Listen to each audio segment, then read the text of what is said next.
everyone, how are you all doing? My name is Deborah and I am here to give you my final impression of Word of Honor. I literally just finished it like a few minutes back and I'm like, I absolutely have to come give my opinions now. So, without further ado, go ahead and grab your tea mugs and come along with me on this journey as we discuss Word of Honor. Let's go. Okay, so this is gonna contain spoilers. So for those of you who do not want spoilers or you haven't watched till episode 36 and you haven't seen the bonus episode or bonus clip, whatever you want to call it, because it was like 3 minutes long. But if you don't want spoilers, basically is what I'm saying, then you should stop watching right now because I'm gonna just like talk. No bars held in terms of spoilers, so if you don't want spoilers, stop right now. I have given you your warning. All right, let's go. Okay, so I'm not going to go into like my thoughts on like, oh my gosh, they're acting, etc, etc. If you want to know my thoughts on the acting, like watch my prior review. Ooh, we've tackled all that. We're gonna go to the nitty gritty, like the meat itself. So I'm here to talk about like, I'm gonna like give my review in terms of like the characters and the ending and my like final thoughts on this drama. And I can't stop smiling because literally this drama made me so happy the past few weeks since I started it. You have no idea. So I can't stop smiling because it has brought such a huge smile to my face. I mean, I know some stuff happened, which we'll go into, but it's literally a drama that has made me happy. And that's something I'm really thankful to Word of Honor for, but we'll go into all that later on. Let's talk about the characters. The first person I really want to address is Scorpion. So Scorpion is a character that was supposed to be the bad guy, but I found myself falling in love with, and that's something that I really appreciate about this drama.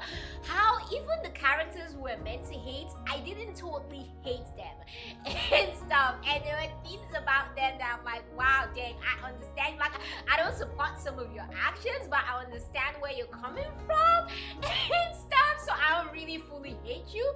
And that's something I really liked about this drama, that it didn't make the evil characters one-dimensional, e.g. Scorpion. He wasn't just a one-dimensional evil character just for the sake of having an evil character in a drama and stuff. Instead, he had meat, he had depth to his character.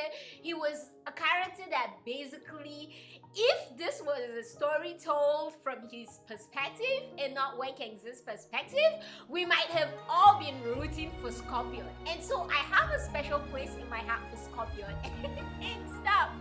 But Scorpion and his father's relationship was one like execution that I really, really love. How they executed it and how they told the story. I really appreciated that. However,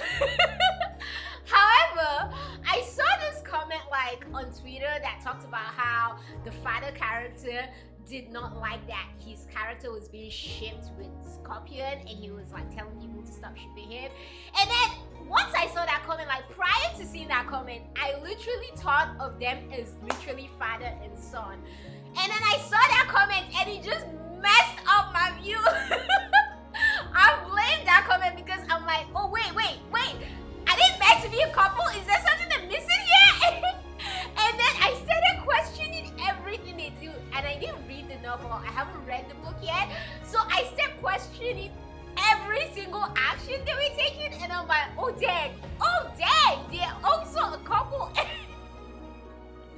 I was just freaking out. And then after that, I could not see any other person the same way. Like literally, even Wuzi and Prince Z, I'm like, wait, are you sure these people, I'm suspecting them too? I feel like they're a couple too. And anyone out there that knows or has read the novel, please let me know, because I am 100% convinced now that Wuzi and Prince Z are a couple. And I'm like, wait, everything, I feel like I've been lied to my entire life. What is going on here? But it was really, really nice to discover that. So I don't know if they were really meant to be father and son, and this was just us, the fans, shipping them. However, if they were really meant to be father and child, I'm sorry. But vision and my view has been pirated and corrupted, and so because my vision and my thoughts about them and my opinions and my image of them has been corrupted, note that everything I'm saying right now about Scorpion and his father is coming from this were people who were romantically involved perspective. Okay, so I really loved their story, like especially like I said, coming from a romantic perspective, thinking of it, because at first I always thought, okay, Scorpion is just killing all his father's kids just because he's jealous of them. But then when I thought of it from like a sexual perspective of romantic love and not like just platonic, I'm like, oh, that's why he's killing them, because his dad was sleeping with all these dudes, and so he felt threatened, and so he's like, dude, your love should be for only me. And I'm like, this all makes sense now. Like, it's not just the jealousy of I want to be the only son to my dad. It's also like, damn, bro, like I'm in love with this dude who isn't really my dad, but we gonna say he's my dad for now. And once I just started thinking of it that way, everything began to make sense in the relationship. But your story and your ending was one of the saddest stories and all, especially for Scorpion. I love that, like I said, Scorpion was someone who had a heart. He wasn't just a one-dimensional character in terms of, wasn't just a black character, he was a gray character. And we see that in his relationship with not just his dad, but his relationship with Xiao. Like when he heard that Xiao had died, his reaction was like, oh dang, like, oh my goodness, this was the only other person in the world that I really connected with and stuff on a friendship, like frenemy kind of basis. And I really appreciated just knowing there's someone out there that has gone through all that I've gone through with my dad in terms of my love and my affections for him and it not being returned, and yet now she's gone. Like you could really see that it affected him, but he tried to like hold it down and not react. I really like that Scorpion was not a black character, he was a gray character, and he was a character with depth. So he added to the script. I found myself at the end of the script, like obviously I was rooting for Wakenzi, but in terms of his fight with his dad, I was totally rooting for him, and I'm like, you Scorpion, like there's this scene, I'm gonna post the clip here, I'm just gonna put it here so you guys see it, but in this particular scene, I was just like freaking out and just feel like Scorpion is asking the important questions here, like literally, if y'all wanna die, go die alone, why are you taking me with you? And I'm just like, I absolutely love him. So I definitely grew to love Scorpion. So that's props to the writers for giving us bad characters that we grew to also love and we didn't hate fully. Like even Scorpion's dad, like Xiao Jing, I didn't totally hate him. I didn't like him either, but I didn't hate him. I feel like there were so many other annoying characters in the drama that I was kind of numb to all he had done. And then when he was revealed as the main bad guy, like I always suspected him right from the start. I'm like, this dude is too good to be true. However, I didn't hate him. At the end of the day, it just felt like he was a pathetic human being, and I kind of looked down at him. At the end of the day, instead of hating him, it's kind of like, wow, all your life, like this is really this is what you wanted, this. Which just makes it even more funny because at the end of the day, we find out that everything these idiots have been fighting for all their life turned out to be grains. Which I was just laughing with when he said, I'm like, this is like the perfect ending. Like you couldn't have written a better script. Like the whole, they've been fighting all their life, killing each other. It's sadly ironic how the sects have been killing each other, betrayed each other.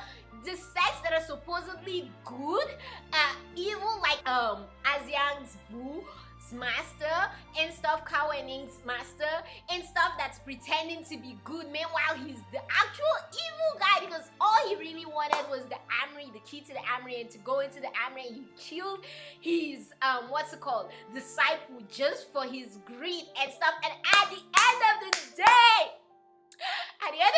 it turned out to be great.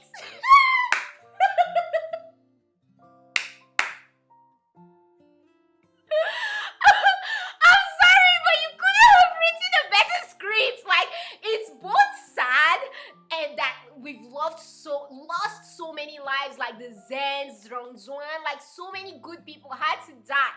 But then at the end of the day, you're like, it's sad, it's annoying, but then you're like, dang, this is funny, this is hilarious. Like, seriously, this is what you guys are fighting for? Like, this... vanity upon vanity. All this vanity! But anyways, I really liked their story. Someone else that I really appreciated, I kind of touched on her a little bit, was Xiao. Xiao's story was one that I literally was sad when she died. I don't know why, but I didn't expect her and Anslo to die. So their deaths kind of touched me even more than Asiang, just because I knew Asiang was gonna die, because like I said, I had seen spoilers on Twitter saying that she was gonna have a bad ending and stuff. So I knew I shouldn't put my heart too into Asiang right from the beginning. But for what's her name, Xiao, she was a character that just came like a wrecking ball into my heart and didn't have a space in my heart. I didn't know anything about, I didn't really care for, but somehow she just came. Her story, and then her storyline, her relationship with Scorpion, and everything just became so sad that I became invested in her, that at the end of the day when she died, I actually felt bad for her, like it was a sad ending. However, her ending was fitting, because at the end of the day, she let go, like she gave this dude that she loved the chance to prove himself once and for all, and he proved that he was an absolute bastard to the end of the day, and she absolutely let go of it all. So even when she killed him, I liked that she didn't remember him at that point. Like no need crying over spilled milk. Like you've already let go of this dude. Like this dude isn't worth your tears at all. So her killing him for me was fitting for everything that he did to her, and then someone else killing her, not him killing her, was also fitting and stuff. So I really like I said, it was sad that she died, but I understood why she had to die. And Lo was a character also that her death that I'm like, this is really sad, because at Lo I feel like she had to die because of how Wen Kenzing's parents died. Yeah, she may not have necessarily been the one to have stabbed them and killed them and all that, because she was somehow linked to the ghost people that ended up being the cause of Wen Kenzing's parents' death and stuff. So at the end of the day, it's only fitting, plus with her story and her just wanting to stay in the mountains and all sad, and just even if she's not sad, but not having a full purpose to live for. So her death didn't really affect me, because I felt like we had been prepared for her death with everything that she had gone through in her story with Xiao Zijing. They had prepared me for Aunt Lo's death, so I didn't really feel really too bad that she died. Now let's talk about cause and effect in this drama. I really love how they played with cause and effect. Like for every action you take, there's an effect, and for every causation there's an effect, and for every effect there's a cause and stuff. For example, Ye Bai and food, I like how they explained how, well, Ye Bai might have immortality and stuff and may have lived for so long, and I do this for immortality because he does end up like he's gonna die one day, so that's why I do this. Not that he's not an immortal and stuff, but Ye Bai is a character that they showed us that yes, he may have immortality in terms of he lives a very long life. However, he had to pay a price for it. Not only did he lose his friend, but also he lost his ability to eat.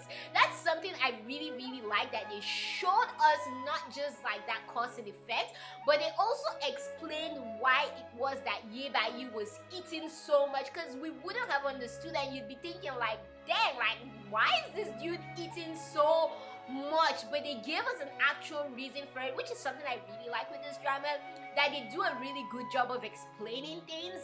They might not explain everything to you, but they explain just enough that the story makes sense. So I really appreciate that about this drama. Ye Bai is another character that I'm really glad the actor took this role, just because if you're used to Wuxia Zanxia dramas, he's an actor you're familiar with.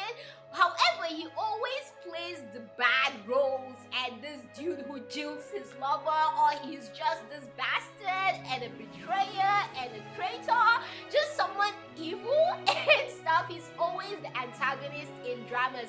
However, in this role made me love him and stuff because he basically came in and swept our hearts, and his relationship with Wenkezin, apart from Wenkezin's Lawen's relationship with Azu, was a relationship that I actually really enjoyed. Like, you have an idea the scene where Yebaye and Lawen fought. I didn't want to see that scene. Like, I was so scared of seeing that scene. I'm like, oh my gosh, I really hope this relationship doesn't get ruined, and I hope they make up and stuff. So I'm really glad they did make up. I loved Yebaye's relationship with Lawen because it gave Yebaye some humanity that he hadn't gotten in a while, because he lived such a solitary life and he lived alone. But meeting Lawen and Azu, you see how he was just talk to them and stuff, because he hadn't had that comfort of like meeting humans that he could actually relate to and connect to on such a level that he cared about. But he met these people, developed a relationship with them, and they became so close and stuff. So I absolutely loved Yebaye, the actor, in this, and I also love that he took this role, and I love Yebaye's character in this drama and stuff. So I definitely enjoyed Yebaye's story. I love how he was the one that saved the day, the whole cause and effect. Also how the cause like was his friend had to die for him, and then he learned from that, so he was able to teach Lawen in order to save Azu and stuff. So I really love the cause and effect and how they use it in this drama. Like, for every action you take, there's a reaction, and I'm going into chemistry now. However, I definitely appreciate that about this drama. Something else that we need to talk about, or another character that we need to talk about, is Asian. So Asian's death was sad, but for me, why it was even more sad for me was how it affected, like knowing how it would affect and how it affected Lawen. It was between Azu dying or Asian dying. Like, one of them had to die, because for everything, like I said, this whole drama is cause and effect. For everything that Lawen had done in life, like, yeah, when he killed the 3 sages, it was really sad, and he was really sad, and like the innocent people that he had killed, and he was sad about. However, those people were not linked to him in any way. Like, he didn't have a relationship with them like he had a relationship with Azu and Asian.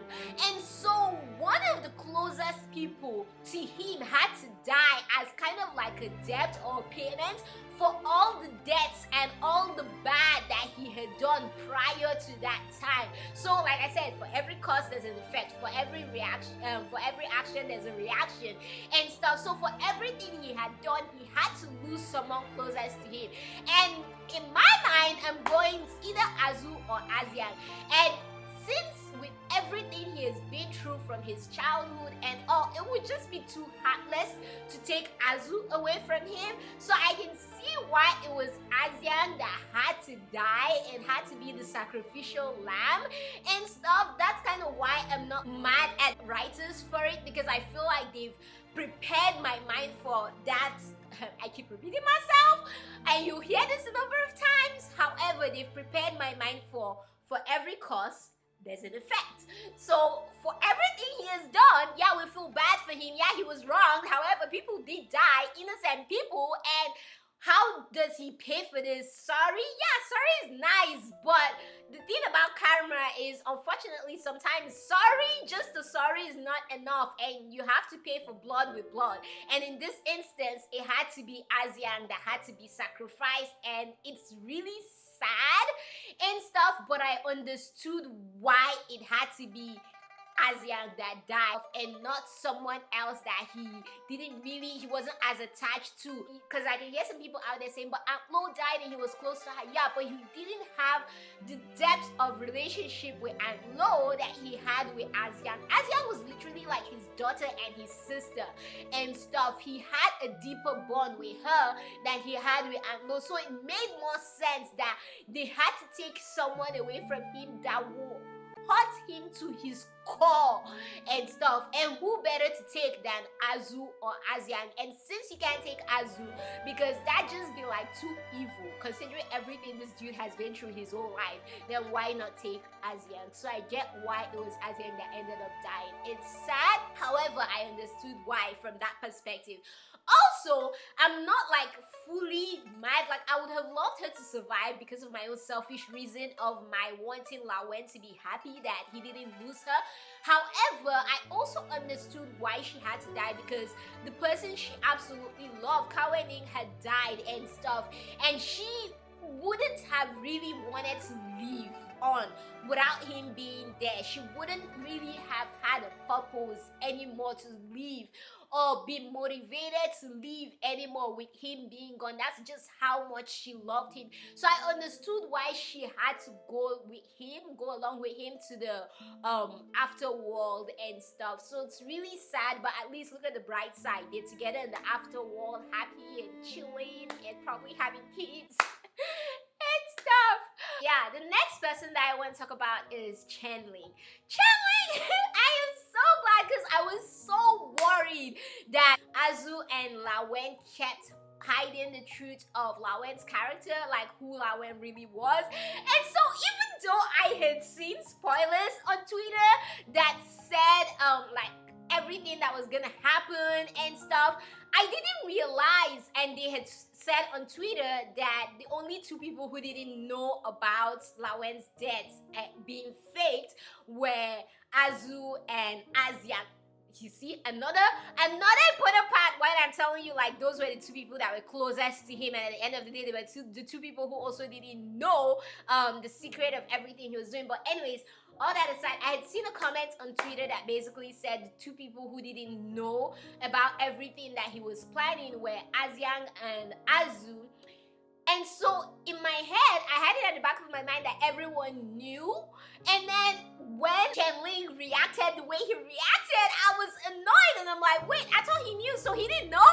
And then I was annoyed at him, because I'm like, dude, you should trust your teachers, you should trust Lawen. And I'm like, I'm so offended on Lawen's behalf right now. Like, how dare you?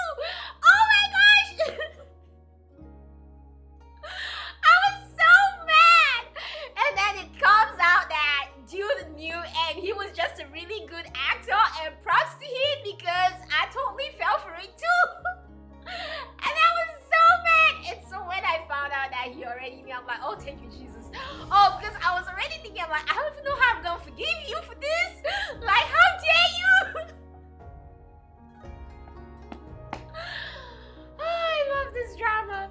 But anyways, I am just so glad that Lawen had the sense to go tell him, like, this is the truth, this is what's going on and stuff, because I was literally so mad, and I'm like, I don't know how they can make me like this character anymore. I'm like, I'm so done with this character. And it turned out the joke was a me. But anyways, the ending was definitely fitting. I loved the ending, like from finding out what was in the armory to basically the sacrifice that Lawen made, and then the grown-up story with Shan Ling and us finding out who Shan Ling's wife was and him having a kid, to Lawen showing up at the end. Everything was just like the perfect ending that tied it up, and like the icing on the cake was like the bonus and stuff. So the bonus clip, like the ending was perfect, and then the bonus was just like the icing on the cake that just tied the ribbons and made it all awesome. So I definitely enjoyed the ending. I thoroughly enjoyed this drama. My only complaints right now is that we didn't get to see Woozi and Prince Z at the end. I would have really liked to just, like, I know they know that Lawen and Azu are alive, but I would have just loved to see them see it. Like, oh, you guys are alive and you're good. Hey guys, hey. In my head, I'm literally imagining them like at the bottom of the cave waving to them and stuff, y'all.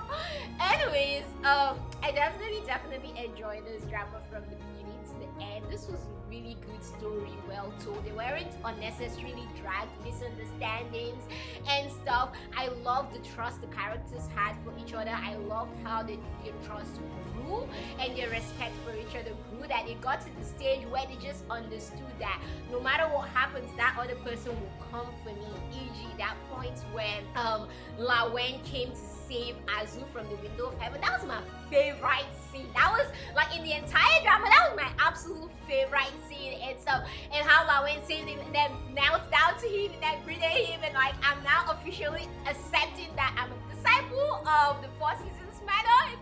That was just so dope. But anyways, I definitely enjoyed this drama. It made me happy, and that's something that's really important in a drama. Like, it should ultimately give you joy and stuff. And if it's gonna make you depressed, then at least make up for it with some happiness, right? Like, they tried to make us depressed with Aziang's death, and they succeeded to an extent, but at least they balanced it out with Azu surviving, so that kind of made up for it a little bit and made us feel a little bit better and stuff. So I really like the balance in this drama. I like that it is just 36 episodes and stuff. I mean, I know there are people out there that might want it to be longer, but if I'm being honest, I like that it's just 36 episodes because they didn't drag anything.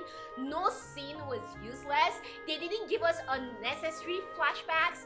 Flashbacks were used at the right moments. They didn't just use the flashbacks to like elongate the drama and stuff. Characters that were introduced were brought back at important moments to serve a purpose and stuff. So I really, really like every second was a second well spent and stuff. And all the funds I used to get my VIP on Youku was money well spent. Like, I have no regrets, like zilch, nada, none. And this is how I want to feel when I finish a drama. Like, I don't want to waste 36 hours of my life on nonsense and stuff. So thank you, Word of Honor, for not letting me down, for making this 36 hours worth it. Azu, La Wen, it was so nice to know you guys. It was so nice to have met you guys and to have gone through this journey with you.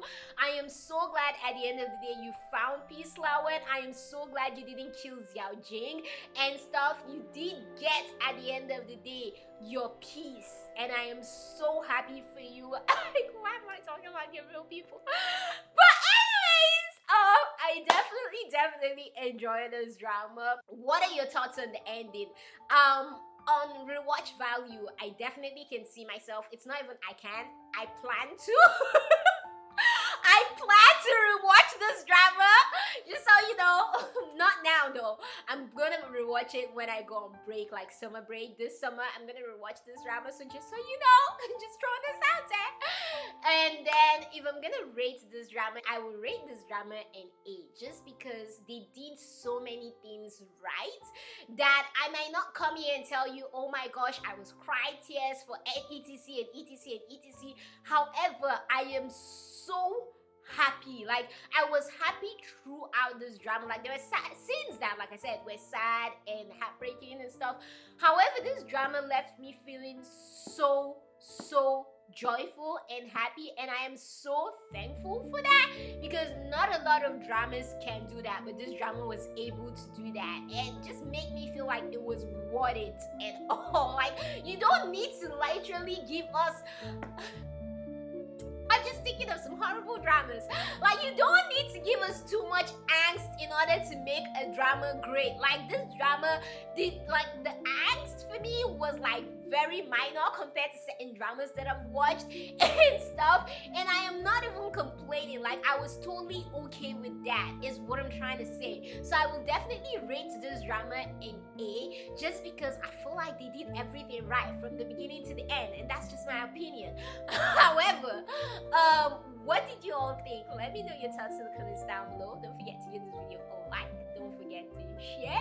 Let me know what you thought. If you finished the drama, share your thoughts down below. What did you like? Like, what was your favorite scene in this drama? Let me know your favorite scene in this drama down below. And keep being awesome, beautiful people you are. From me to you all, that was nothing but love for you all. See you next time in the Jianghu.